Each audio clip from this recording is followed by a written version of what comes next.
बिस्मिल्लाहिर्रहमानिर्रहीम। तमाम पाकिस्तानी खैर वाक़ियत से होंगे और हस्बे मामूल इस वक्त पाकिस्तान पे कोरोना के जो वार हैं वो अल्हम्दुलिल्लाह किसी हद तक कम हुए हैं, लेकिन बहुत सारे वार ऐसे हैं कि जो सार्फिन पे किए जा रहे हैं, ना कि उसमें कोरोना का ख्याल रखा जा रहा है कि इस वक्त जो इकॉनमी है वो कहाँ जा रही है।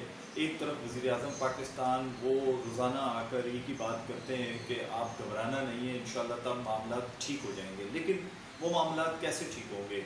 आप ये देखें इस वक्त जो जो इंडस्ट्रीज़ हैं, कुछ इंडस्ट्री तो ऐसी हैं जो बैठ गई हैं और कुछ इंडस्ट्री माशाल्लाह बहुत ज़्यादा ऊपर आ रही हैं। अगर मैं इस वक्त बात करूं उस इंडस्ट्री की जो इस वक्त सबसे ज़्यादा बूस्ट कर रही है वो कंस्ट्रक्शन की इंडस्ट्री है और मोटर की इंडस्ट्रीज़ है। मोटर गाड़ी कारें बनाने वाली इंडस्ट्रीज़ हैं।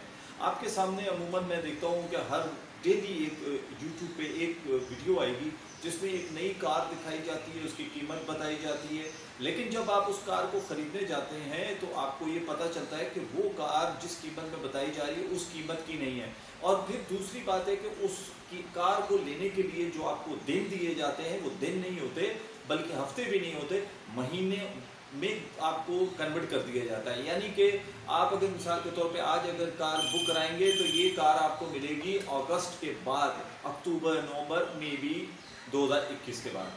तो यहाँ सार्फिन के साथ इस वक्त बहुत बड़ा मसला जो है ना, ये कार इंडस्ट्रीज़ ने खड़ा कर दिया है।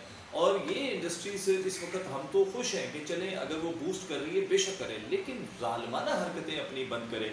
ओन इस वक्त भरपूर तरीके से गाड़ियों का लिया जा रहा है। इस वक्त आप ये देखें कि एक कंपनी, मैं नाम लेता हूँ, हुंडा कंपनी ने अपनी गाड़ी जिसकी ना कोई तस्वीर है ना उसके कोई फीचर है, सिर्फ ये कह दिया गया 6th जनरेशन गाड़ी है। 6th जनरेशन का ये क्या मकसद है? यानी कि अब अगर मैं बात करूँ तो बांग्लादेश में 7th जनरेशन गाड़ी चल रही है, पाकिस्तान इस काबिल हुआ कि 6th जनरेशन गाड़ी आ रही, कैसी शक्ल होगी उसकी।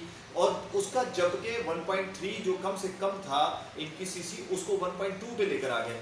लेकिन सारी बातें अपनी जगह, जुल्माना हरकत ये कर रहे हैं कि उसमें आपने 1 मिलियन एडवांस पेमेंट देनी है। कब गाड़ी मिलेगी, किस तारीख को मिलेगी, किसी को नहीं पता। कौन सी गाड़ी होगी किसी को नहीं पता, उसका इंजन कैसा होगा किसी को नहीं पता, फीचर क्या है ये नहीं पता, आया उसमें बैग्स वगैरह जो होते हैं सेफ्टी बैग लगे हुए हैं नहीं लगे हुए, कुछ भी इस वक्त कंपनीज नहीं बता रही। और ये देखिए मैं आपके सामने ये लेटर दिखा रहा हूँ कि जो अमूमन सबको कहा गया है कि और कितना टाइम दिया गया है, 1 मिलियन को ऐसा समझा जा रहा है जैसे 1 लाख रुपए। खुदा के वास्ते अपनी इंडस्ट्री पे भी रहम करें और सार्फिन पे रहम करें। ये इस तरह की जो सिलसिले ये बंद करें, इंशाअल्लाह ताला आपको मज़ीद और जो जो फ्रॉड्स इस इंडस्ट्री में हो रहे हैं वो आप तक सारिफ की आवाज़.tv हर लम्हा बलम्हा आपको बाखबर रखेगा। आप इस वीडियो को खुद भी देखें, अपने दोस्तों को भी शेयर करें ताकि लोग इन माफिया से महफूज रह सकें। और इस वीडियो को ज़्यादा से ज़्यादा आप सब्सक्राइब करें इसको, चैनल को, और लाइक करें इसको। Thank you.